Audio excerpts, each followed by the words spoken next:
yamunatiraadvanachari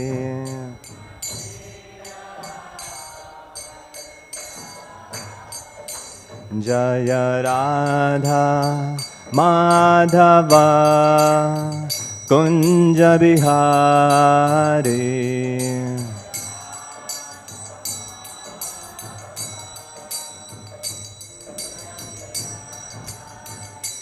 Jaya Prabhupada Prabhupada Prabhupada Srila Prabhupada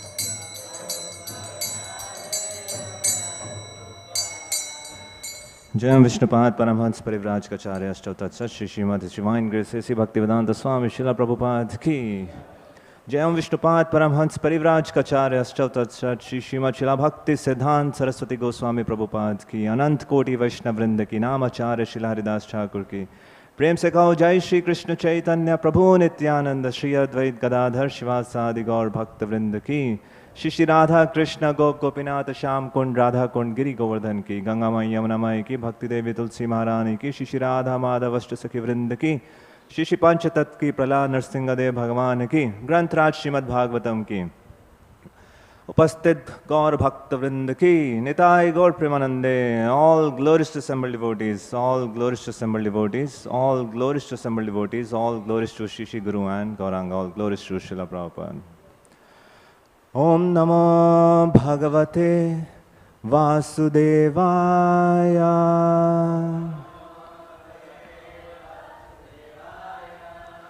Om Namo Bhagavate Vasudevaya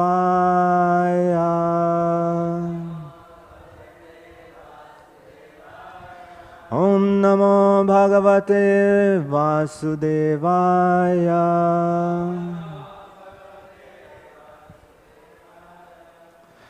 Reading from Canto 3, Chapter 7. The title of the chapter is Further Inquiries by Vidura. And text 16.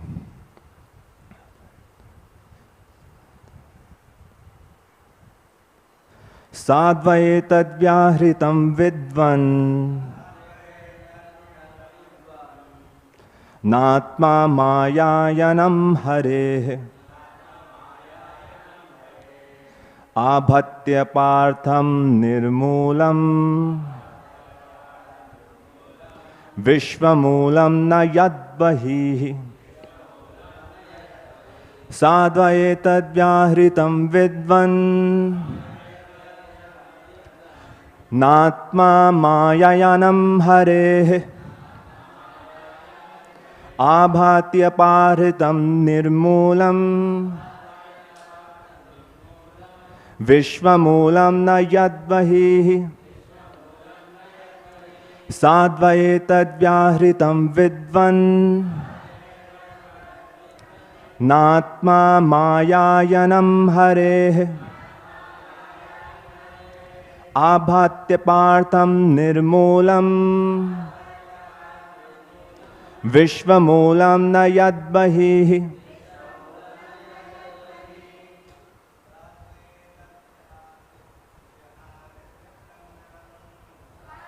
etad vyāhṛtam vidvan nātma-māyāyanaṁ hareḥ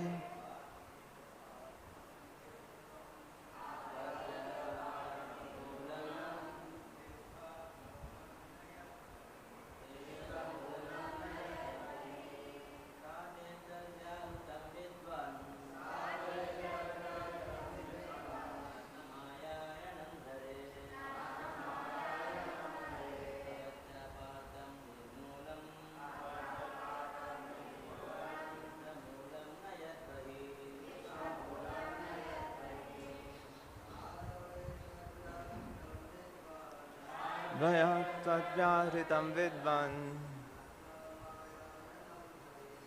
nātma-māyāyanaṁ hareḥ ābhāty apārtham nirmūlam viśva-mūlaṁ na yad bahiḥ. Mataji. Sādhv etad vyāhṛtam vidvan nātma-māyāyanaṁ hareḥ ābhāty apārtham nirmūlam viśva-mūlaṁ na yad bahiḥ.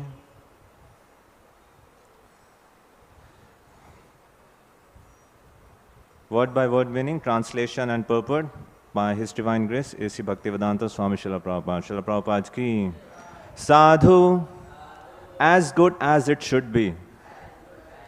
Etad, all these explanations. Vyāhṛtam, thus spoken. Vidvan, O learned one. Na, not. ātma, the self. Māyā, energy.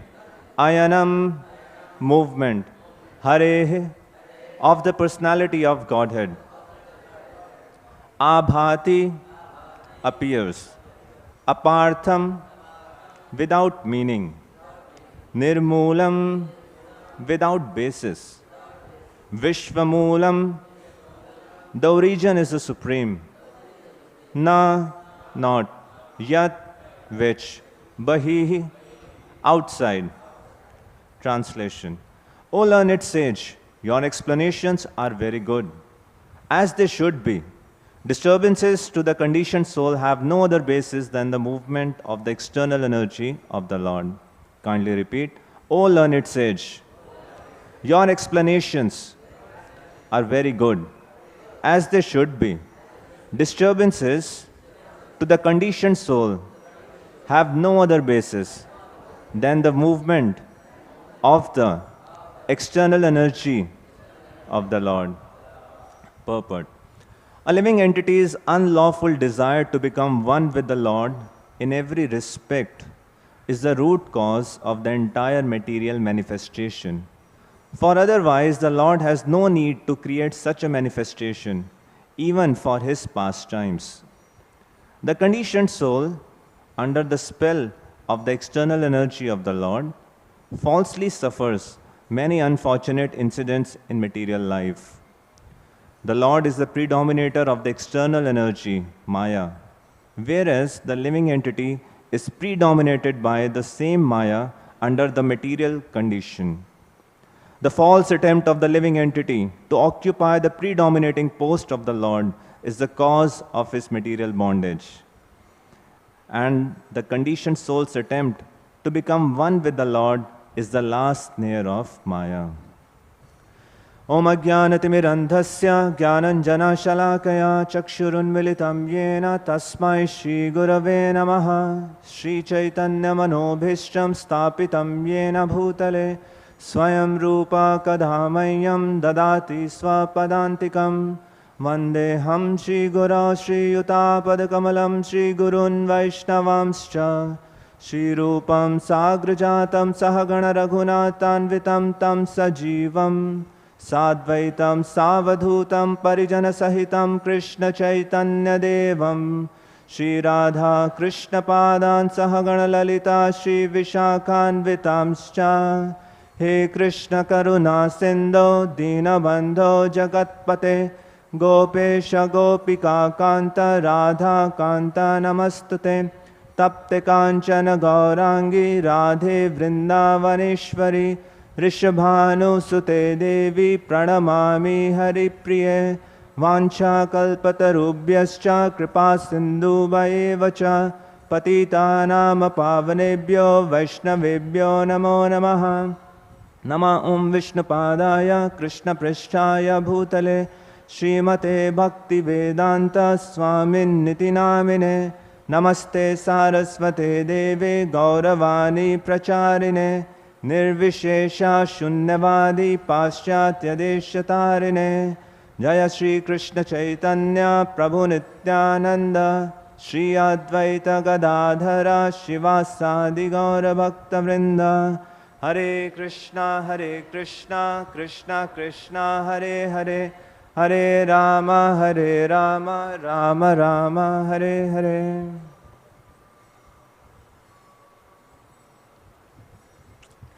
Hare Krishna. So we are reading from Canto 3. What is the title of the chapter? The Inquiries by Vidura. So he's putting forward these inquiries to whom? Maitreya Muni, right? And today's verse is spoken by? Yeah, spoken by Vidura. Right? How did this, just a brief context to what we are reading today. In Canto 1, there was a description by Sut Goswami that Vidura left his home and he went on a pilgrimage, and there was a conversation with Maitreya Muni, and then he went forward with that other topics. Now, during the end of Canto 2, after he described the Sarga and Visarga, the sages at Naimisharanya again put forth a query. You mentioned about Vidura leaving his home. What happened exactly? What was the conversation between Vidura and Maitreya? And that's how Canto 3 begins, in which Srila Shukdev Goswami, of course, Sut Goswami, while quoting Shukdev Goswami, describes how Vidura left his home after receiving all sorts of insults from Duryodhana. He went on a pilgrimage. How it is described, his body was never dried, it is said. He was taking baths in one kunda, then he would get up and he would take bath in another kunda before his body dries. And he was on his pilgrimage. And then he met Uddhava. And there was a conversation between Uddhava and Vidura. And he felt great happiness that Lord Krishna, in his last moment, remembered him. And he felt so emotional that he was crying and he felt on the ground. And then he wanted to ask further questions from Uddhava. What message did you receive from Krishna? What topics did he explain? Please tell me. My heart is greatly pained at his disappearance. And Uddhava, he said, the right person to answer your queries is Maitreya Muni. I won't be able to answer your questions. So then he went to Maitreya Muni, because Maitreya Muni and Uddhava, these were the two personalities whom Krishna spoke at the very last moment. Now Vidura met Maitreya Muni in Canto 3. It was in chapter 3, I believe. Chapter 4, Vidura approaches Maitreya. Then in chapter 5, after they exchanged greetings, Vidura asked a very pertinent and a very important question. What was that? What is the real path of happiness for a living entity? Why is it that a living entity is doing all the activities to seek happiness, but in the end, he's receiving misery? To overcome misery, he does further actions to receive happiness, but then again, the same thing happens. So what is the real path of happiness for a living entity?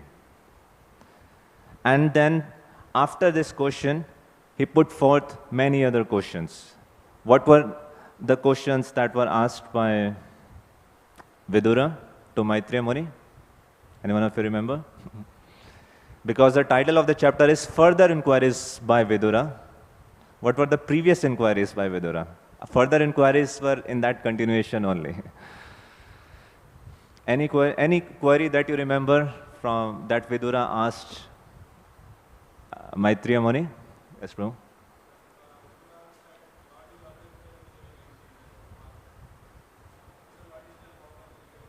Yeah. So this query is asked in this chapter, in the further inquiries. What was earlier? What was the questions that were asked earlier? There were many queries that were put forward by Vidura. Imagine His Holiness Jayapataka Swami Maharaj and His Holiness Radhanath Swami Maharaj or His Holiness Gopal Krishna Goswami Maharaj met for 1 hour. And there was a very prominent meeting. And after that, so naturally all devotees would be, what was the subject matter of that meeting? What was discussed? Nowadays there are so many podcasts. What is podcast? There are 2 persons sitting, one person is inquiring, the other person is replying. So a similar podcast is going on right now in Srimad Bhagavatam. So what was the question that was asked? And Srila Prabhupada explained the questions asked by Vidura, they are not ordinary questions. As earlier when sages of Naimisharanya put forth questions to Sud Goswami, he glorifies them. Muniya sādhu prishtoham bhavadbhi loka mangalam. You know? That the inquiries that you have put, they are mangalam, all auspicious for the whole world.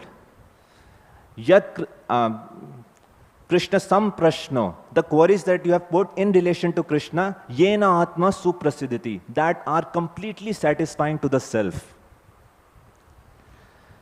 So the queries, the subject matter, the ordinary podcast and the conversations in Srimad Bhagavatam are very different. Why? Because the personalities who are involved in those conversations, they are very different. For example, if 2 businessmen come together and they are having a conversation, one can imagine the conversation would be how to increase money, how to increase business. But when 2 pure devotees of the Lord are coming and having an exchange, what is the subject matter? There will be about Lord Krishna, about Bhakti Yoga. So there were many inquiries that were put by Vidura. The first and foremost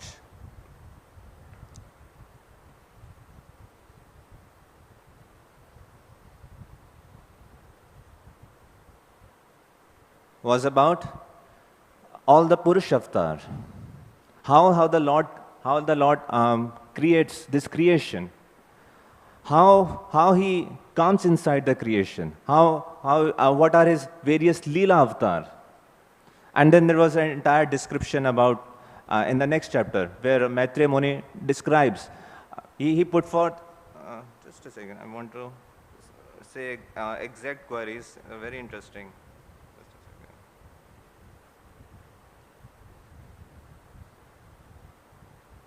second.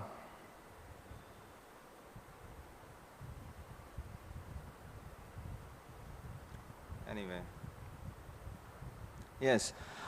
First of all, he put forward inquiries about the suffering of living entity and the path of his real happiness. Then he put forth inquiries about various Purush avatars. How does independent Lord Krishna, who is the Lord of 3 Purushas, accept incarnation? After that, next question is inquiries about his various forms. How does Lord expand into various forms? Then he inquired about various planets. How does Lord create planets? And his ruler, where living entities are situated in different modes of nature. Then he inquired about living entities. How does Lord, as Brahma, creates the natures, activities, form and features and names of different living entities?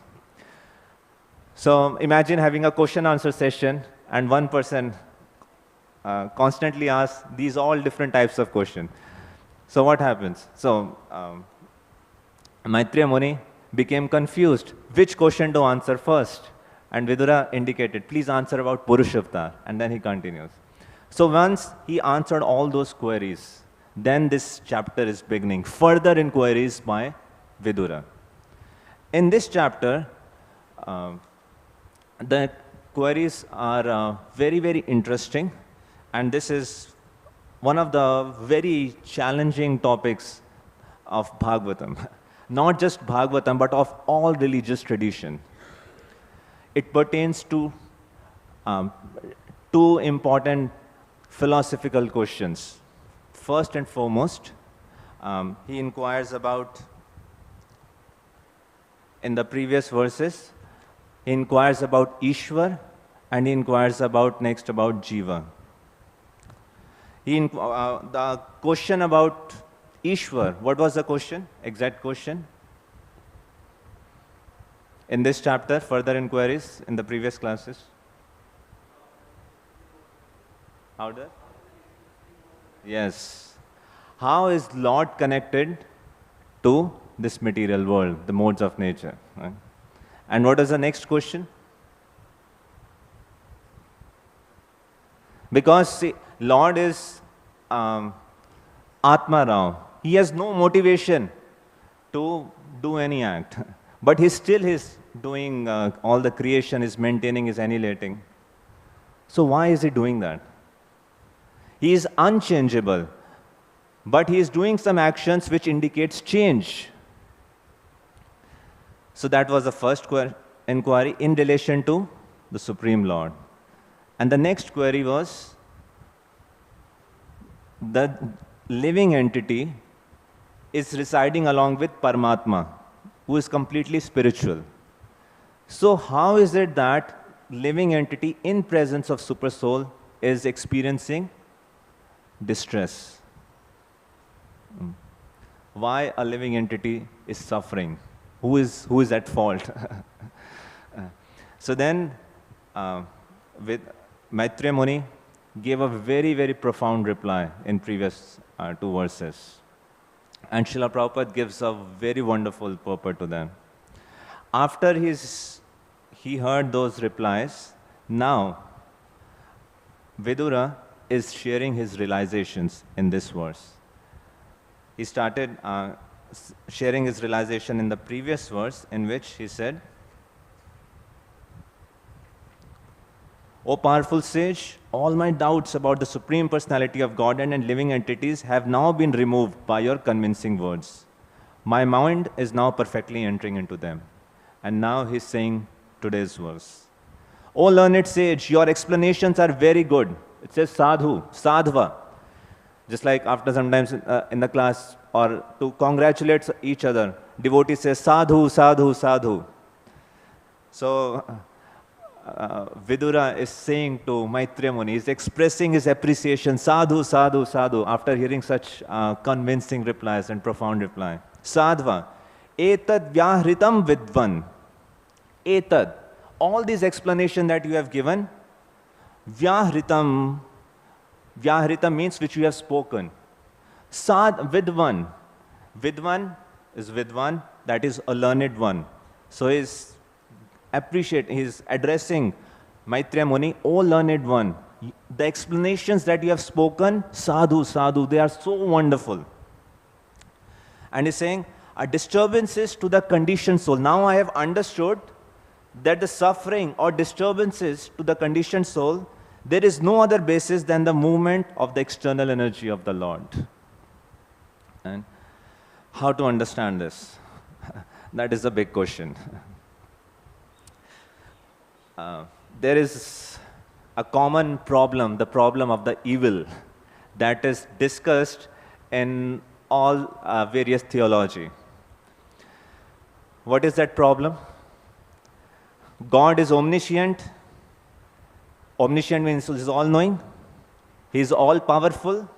At the same time, he is all-merciful. Now, how all three can be true at the same time when there is suffering in this material world? First of all, do you believe there is suffering in this world? Anyone who thinks otherwise, that there is no suffering in this world? Or anyone who has not experienced suffering so far, ever in your life? Okay. Everyone has experienced some sort of suffering.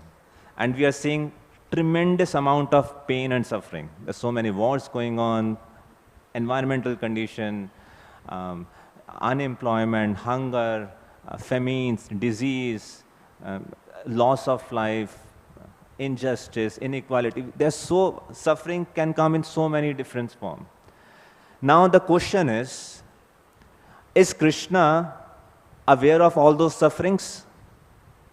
Yes or no? How do you know that Krishna is aware? He is omniscient, sarvagya. Is Krishna competent enough to remove all those suffering? Yes, he is omnipotent. And is Krishna all merciful?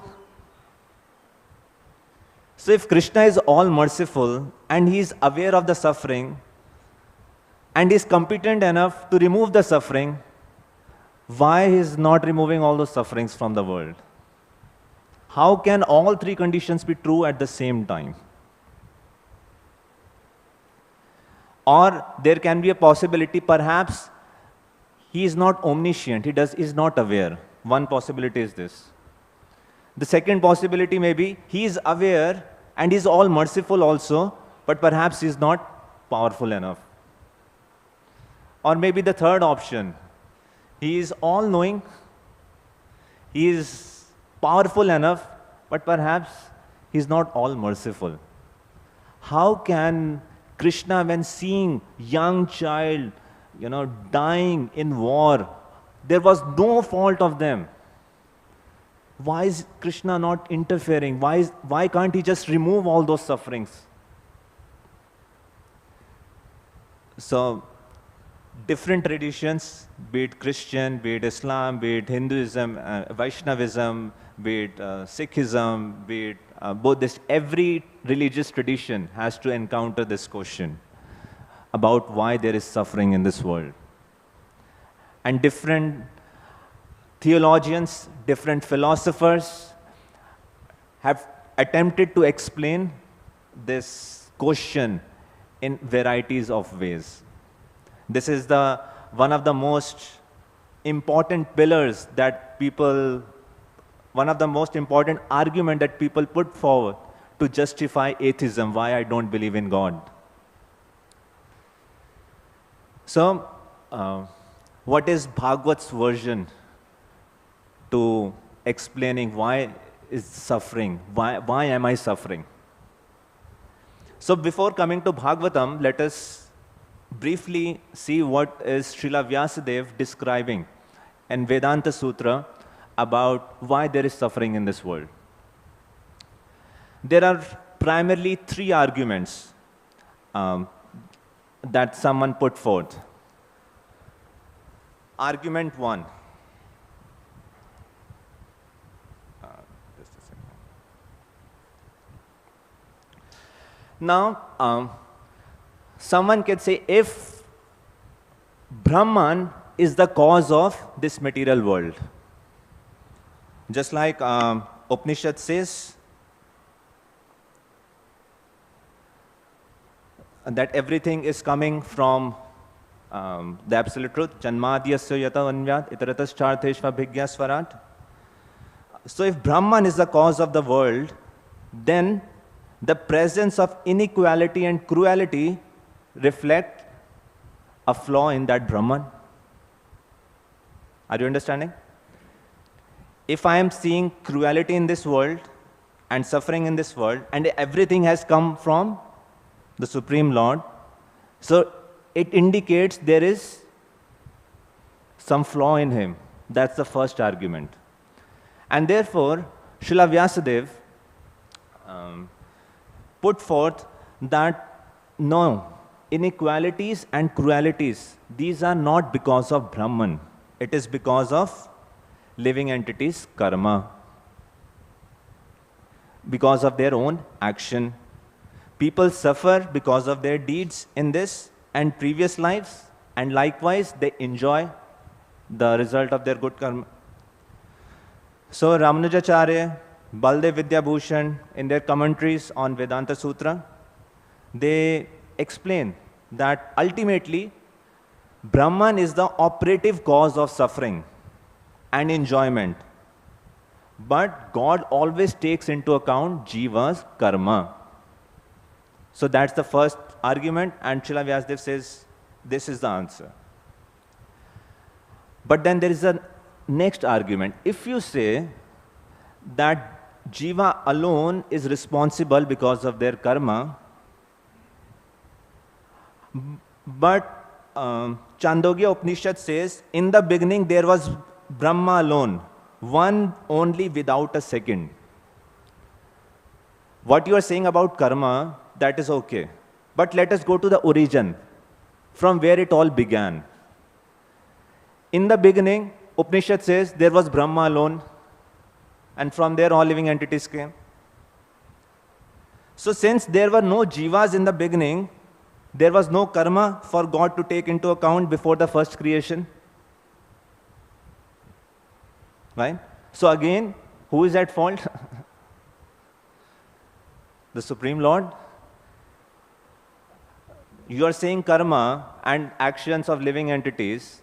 In the beginning, there were no jivas, and Upanishad clearly says there was Brahma alone.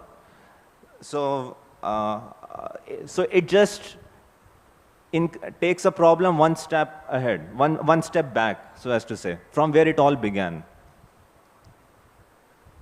So God must have brought something about imperfection, and therefore God is to be blamed for the problems of this world, ultimately. But then, the third sutra responds to that objection. No, no, no. Karma theory does not hold because karma and the souls are beginningless. So, on commenting on this sutra, the acharyas explain, it is like seed-sprout paradox. Just like oftentimes children play the game. What came first, the hen or the egg? Right? Our acharyas give example, what came first, the seed or the tree? So Baldev Vidyabhushan responds to this argument, and in his purport to that Vedanta Sutra, he explains that 4 things are eternal. Jiva, Prakriti, Kal, and Karma. Jiva, Prakriti, Kal, and Karma, these 4 are eternal. And you may say, wait, Prabhu, in Bhagavad Gita we have studied, there are 5 subject matter, 4 are eternal, Karma is temporary. So what does Baldev Vidyabhushan means when he's saying karma is eternal? So he's indicating, because jiva is beginningless and jiva has consciousness, therefore they are always active. That means they are always doing activities. He's not saying about the karma in the context of Bhagavad Gita, that karma can be changed. The quality of karma can be changed. But action, because jiva is eternal, it is always conscious, the action is always there. So he refutes that argument, because karma is always there with jiva. It is also beginningless. But then, this is how Bhadranayan responds to this particular question, why there is suffering in this world. But then again, there is one objection. Okay, karma, if we accept karma explains why there is suffering in this world, why can't just Krishna magically disappear all the sufferings from this world? Why he has to follow the law of karma? If he is supremely independent, why can't he just, at a blink of his, just simply by his desire, he just magically vanishes all suffering from this world? Why can't he do that? What is the answer? For reformation and purification, what else? Srila Vishwanath Chakravarti Thakur explains. He gives answer to this question. He says, first of all, Baldev Vidyabhushan says that, and Srila Prabhupada, quoting Baldev Vidyabhushan, writes at multiple places, Srila Prabhupada is explaining this point again and again, because there is free will of the living entity. If Krishna does that, then there is no meaning to the free will.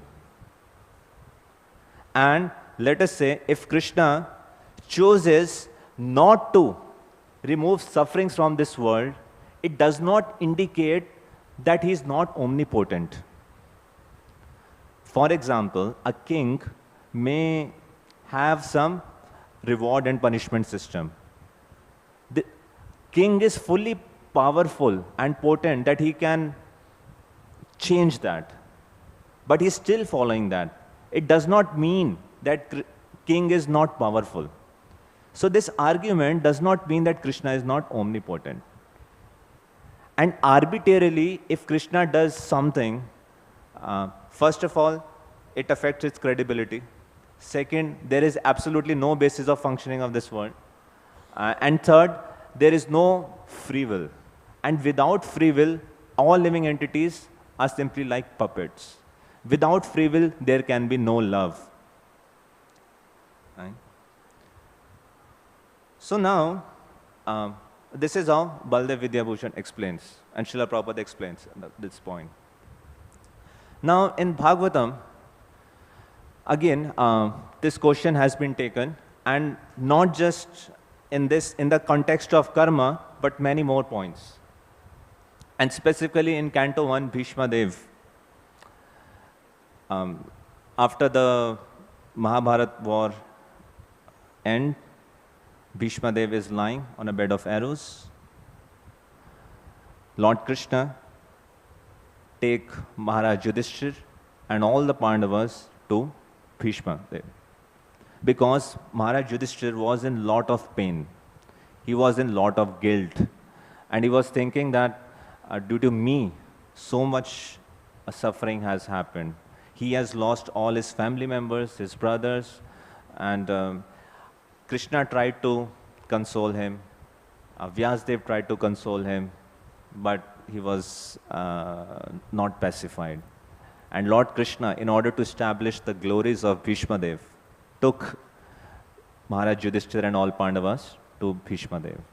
And Bhishma Dev himself is in a very disturbing condition. He is lying on a bed of arrows. His entire dynasty is lost in front of his own eyes. He too is in a lot of pain and suffering. But when Maharaj Yudhishthira approached him, and then he sees the suffering of all the Pandavas, he is recounting all the different tribulation that they have to experience in their life. Then he is thinking, what is the reason why Maharaj Yudhishthira, who is the righteousness personified, had to suffer so much? And then he simply, of course, Srimad Bhagavatam, many places, the theory of karma, that is one of the foundational pillar in answering this question, why there is suffering. In this context, Bhishma Dev refuses to accept that karma is responsible for Maharaj Yudhishthira's and all the Pandavas' suffering.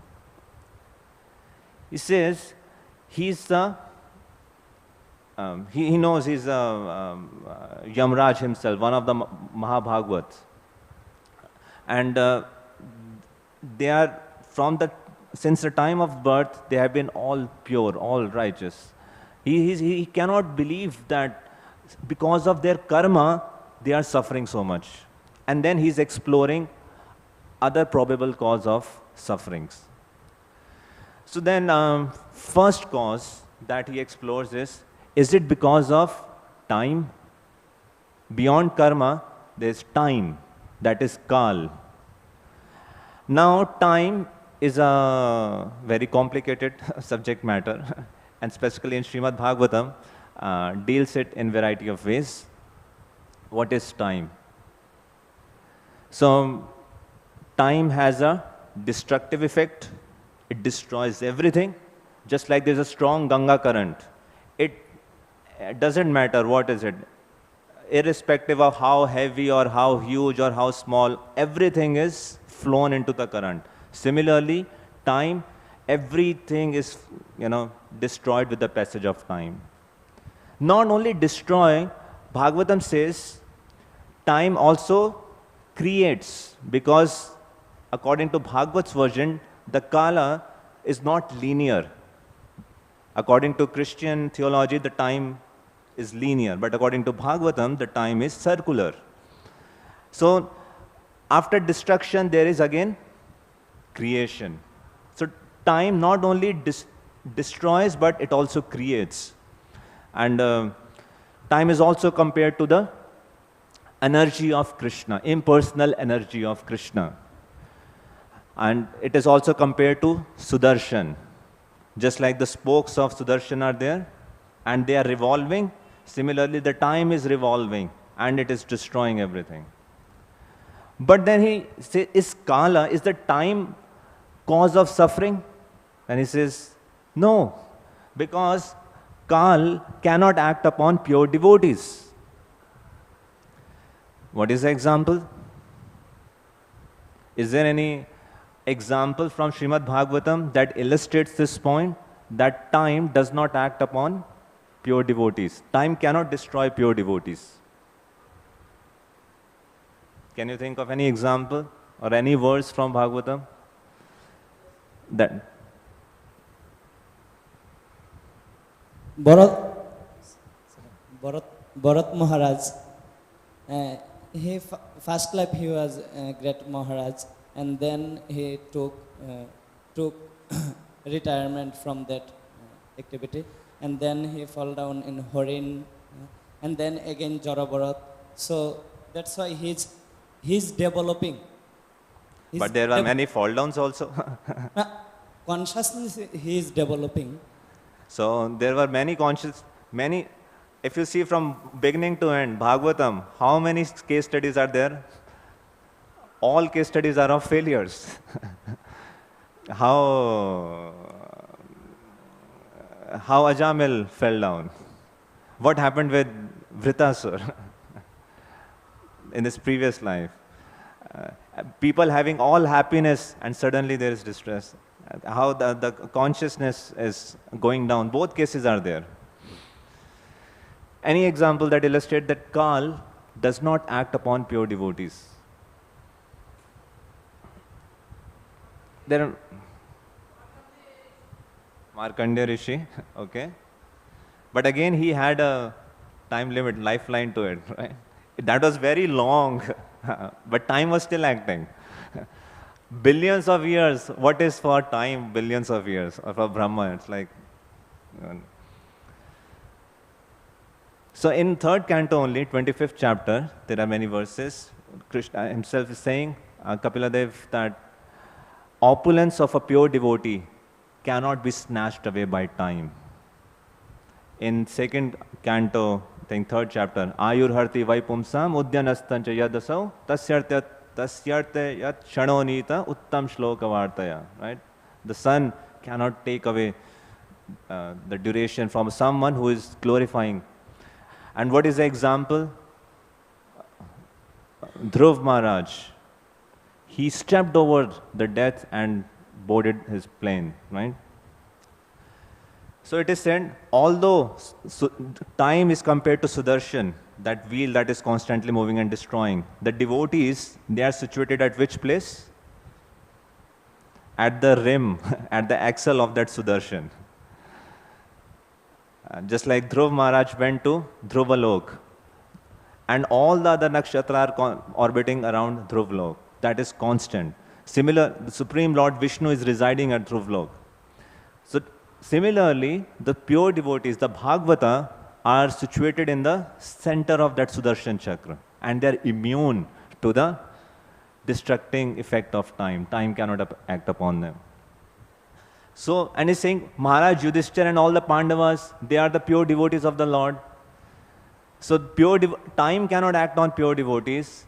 So, time is not the cause of suffering for Pandavas. So, if karma is not the cause, if Kal is not the cause, then what is the cause? What is the third option? And he considered the third option as Daiva, destiny. Now destiny, Daiva, has multiple connotations to it. And Bhagavatam used Daiva in variety of contexts. Primarily, Daiva is used in three contexts. One, yes, sorry, modes of nature, not exactly. what is Daiva? Understand Daiva, destiny.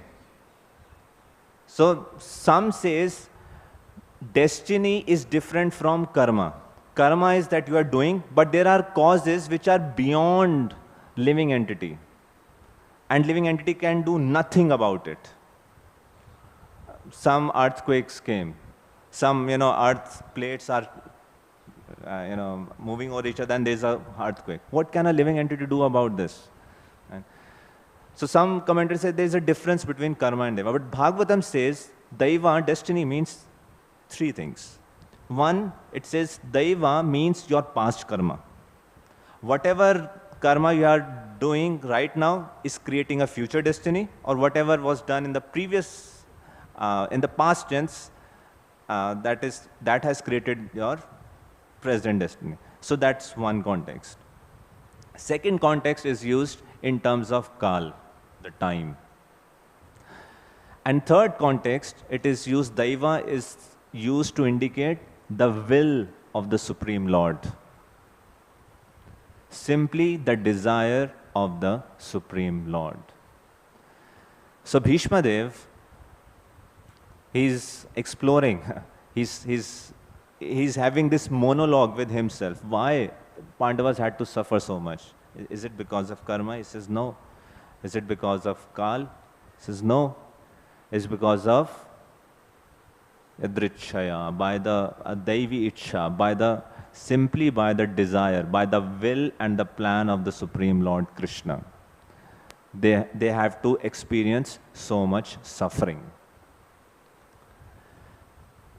Now, Vishwanath Chakravarti Thakur, he explores why is it that Bhishma Dev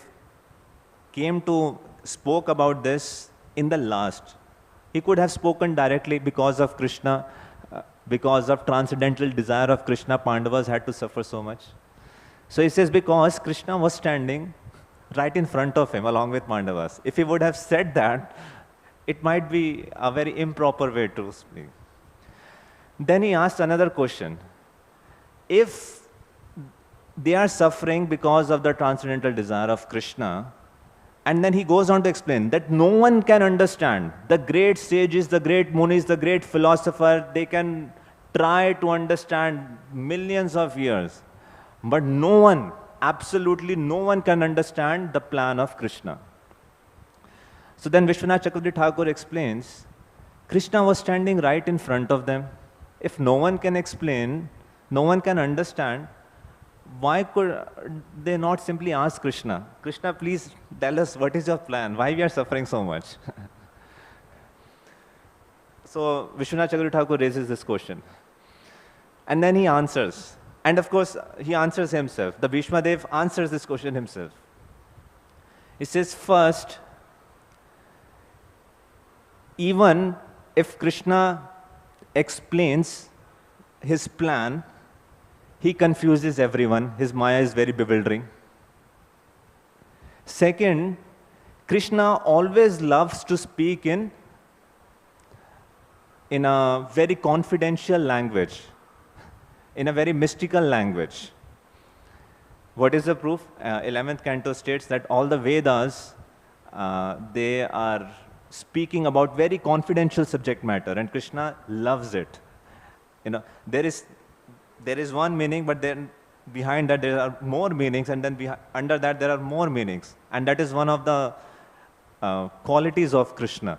So said, even if Krishna explains, it might mean something else. He put forth this reason. And he gives one more reason. Yes. In the 11th canto, 21 chapter, 35th verse, it says, the Vedas divided into three divisions ultimately reveal the living entity as pure spirit soul. The Vedic seers and mantras, however, deal in esoteric terms. And I also am pleased by such confidential description. So Krishna is saying, Vedas speaking in esoteric terms. So, even if Krishna, Vishwanath Chakravarti Thakur, Krishna confuses everyone, particularly by his oblique speak. Right? So if Krishna can confuse everyone, if Krishna can bewilder anyone, so what is the option left? It says, should we then not inquire? Should we stop inquiring if no one can understand the plan of Krishna? So Vishwanath Guru explains, no, one should still inquire. Inquiry is necessary. Does God want to give me suffering? Or does He want to give me joy? Or does He want to give me joy and suffering? And then it says, it cannot be first option. Krishna does not want me to give me suffering. It cannot be, just a second. It cannot be second option because we have not seen any happiness. Our experience is, if Krishna wants to give me happiness, then I should feel happy. But in my experience, I am suffering. So second option is also not there. And Krishna wants to give me suffering and happiness. That is also not possible because it would be a contradiction to Krishna is all kind and all merciful. So then he says, it is finally decided that no one can solve the problem simply by inquiry. One should inquire, should put forward. But he says, we cannot solve this problem simply by inquiry. And then what Baldev Vidyabhushan says, although no one can know the plan of the Lord, but we should accept when that plan unfolds, because His plan is perfect. There never has been any change in Krishna's mind or His action because He is the soul or the super soul, one without second. He is free from pride and free from sin. So, after coming to this conclusion that because Krishna is the cause of suffering of Pandavas, he is also expressing his confidence that he acts for the benefit of all and especially for the benefit of his pure-hearted devotees. So in last couple of minutes I'll take just to conclude on a right. So what is a devotee's attitude towards suffering? And what is Bhagavatam's suggestion? When suffering comes, what is a healthy approach to experience that or to face those kinds of reversals in life? So first of all, Bhagavatam established that Supreme Lord is fully independent. And because he is fully independent, he uplifts his devotees in a way that Krishna feels is best for that person. If you study Bhagavatam, you will see from Canto 1 to Canto 12, there is one reversal after another reversal. Parikshit Maharaj, suddenly, there is a curse. He is about to die, 7-day death notice. Right? Maharaj Chitraketu, he is traveling. What is? Suddenly, he is cursed. Now you become a demon. Gajendra, he is enjoying on a vacation. Suddenly, what happens? There is a crocodile hunting. A priest, he is going to collect flowers for deity worship. Suddenly, he fell down. Right? So, beginning to end, you'll see there is one story. Maharaj Chitraketu received a son after so much suffering. He finally was blessed. And when the son was there, the wives became envious of the one wife and they killed the son. Right? There are property disputes in Bhagavatam. There are murder cases in Bhagavatam. There are all sort of family troubles, problems are there in the Bhagavatam. Every single thing is explained, is discussed openly in Bhagavatam. And in all those scenarios, you will see when devotees are taking shelter of Krishna. Pandavas won the war, but suddenly lost all their sons in the night so brutally. Sin, even after that, Krishna is departing, suddenly they are saying a Brahmastra approaching. So there are reversals, and you will see there are a lot of prayers. How devotees are approaching those reversals. How devotees are approaching Krishna. You will see there is a commonality in all those approaches. First, devotees will go, they are expressing gratitude, they are expressing respect, they are glorifying Krishna, then they are putting forth their request, Krishna, I am suffering, please help, right? So that is, you will find there is two things are same. There is reversal, and how devotees are praying. You will see there is the same format in which they are praying. But one thing that you will see is very unique, how Krishna is responding to those prayers. He is dealing with each devotee in a very, very different way. Sometimes he is coming on Garudadev, sometimes he is coming in form of a sādhi, sometimes he is coming in a form of a young Brahmin. Right? So how Krishna is dealing with each of his devotees is very unique and very different. And therefore, first thing Bhagavatam says, Krishna is fully independent and he deals with his devotees in a very, very individual and very personal way. And he deals with them in his fully independent way. However Krishna feels it is good for that devotee to uplift them, in that way he deals with that devotee. Then, next point Bhagavatam says, a devotee, he should understand, he or she understand that the happiness and distress he or she undergoes while performing bhakti yoga is the special mercy of the Lord. So they encourages everyone, every single soul to take up the process of bhakti yoga. And while executing bhakti yoga, whatever happiness or distress is they are experiencing, they should receive it as the causeless mercy of the Lord. Tatyanukampa susumikshamana. That verse is there, right? So,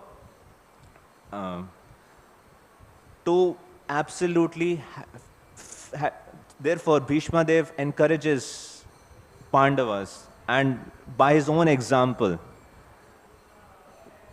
despite having so much sufferings, they are fixed in the process of devotional service. That is a healthy way to approach suffering. Suffering should not become a cause for giving up devotional service. Rather, Bhagavatam says that suffering can become an impetus in increasing the service to Krishna. And Bhagavatam exemplifies this by specifically two examples. One is example of Maharani Kunti. He's saying, please give me more and more sufferings. Why? Because of the sufferings, I'm able to remember you. And because I'm able to remember you, I don't have to experience birth and death. So she's asking for more suffering because she's seeing that suffering as an instrument to remember Krishna more and more. Vidura, we are discussing about Vidura. What happened to Vidura? He was insulted publicly, brutally, in an assembly, in front of everyone. And when he was done, when he experienced that, what was his response? He saw this is the workings of external energy. He simply went out on used that opportunity to increase his service to Krishna, to devotional service. So any situation which is coming in a devotee's life, one sees it is coming from my dear Lord Krishna, and he tries to utilize each opportunity in increasing one's service and Sharanagati to Krishna. Right? There was one more, but we'll stop here since the time is up. Hare Krishna, Srila Prabhupada ki Jai, Granth Raj Srimad Bhagavatam ki Jai. So if there are any questions, one or two we can take. Yeah. Yes, bro. Hare Krishna, Prabhu. Thank you for the wonderful analysis of this verse. So, as you mentioned in Chandogya Upanishad, it is mentioned that in the beginning only Supreme Lord is there, and then you again you quoted that karma, jiva, these are all also eternal. So it seems like a little contradictory. Say again. Like because you quoted that in Chandogya Upanishad, it is mentioned that in the beginning only Supreme Lord is there, and then in the next point, I think you mentioned that Ishvara, I mean Jiva, Karma, Prakriti, and Kal. These are also eternal. So, like it seems little contradictory. So no. So Prakriti is sometimes manifest, sometimes unmanifest. When it is manifest, it manifests as material world, but Prakriti is eternal. Prakriti in itself is always there. So sometimes it is manifesting in forms of this creation, sometimes it is unmanifesting. But the Prakriti energy of the Lord is always eternal. all are eternal, right? All five are eternal. Yes, but karma can be changed. But karma, if you see, is eternal in the sense, whenever there is consciousness, there is activity. So living entity, because they are eternal, they have eternal consciousness, and therefore the activities they are doing, it is not that living entities started doing activities at a certain point in the time interval. Because Jiva is eternal, activities are also eternal, what they are doing. And at the fifth canto, the forest of material enjoyment, it explains that point, how the Jiva misuse its free will, because of which the Jiva comes to the material world. But Jiva is active always. It is not that Jiva was inactive at any point of time in history. Okay. Any other question or comments? Yes, bro. Hare Krishna. Prabhuji, thank you so much for a wonderful class. Prabhuji, in our daily life, in our daily effort, responsibility, we try to gain something. Sometimes we failed, and we try again. So how to understand that I am failing, that is Krishna's plan? How to understand? Now, let's say I am trying to get admission one university, I failed. Now, Krishna keep another plan. How to understand that failing is Krishna's plan? Hare Krishna. $1 million question.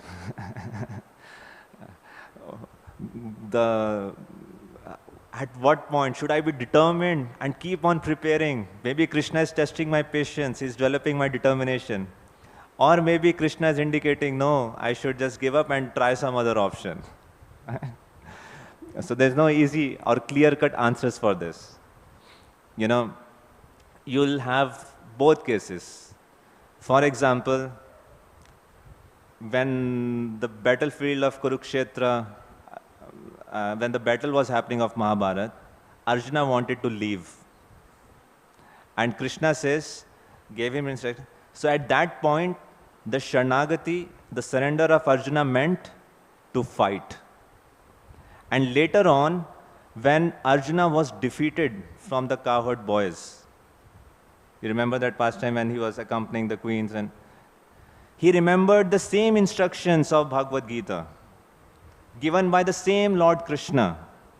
And at that point of time, that surrender meant retire. Same Arjun, same Krishna, same instructions of Bhagavad Gita. At one point of time it meant fight. At other point in time it meant retire. Right? So there are, how do we understand that? No one can, from externally, you can tell you, Prabhu, this time Krishna meant this only and Krishna meant this. No. There are a couple of things. One example, one principle that Bhagavad Gita, Tesham satatat yuktana bhajtam priti purvakam dadami buddhi yogam tam yena mam upayanti te. To the degree you are connected with Krishna, to that degree Krishna gives intelligence.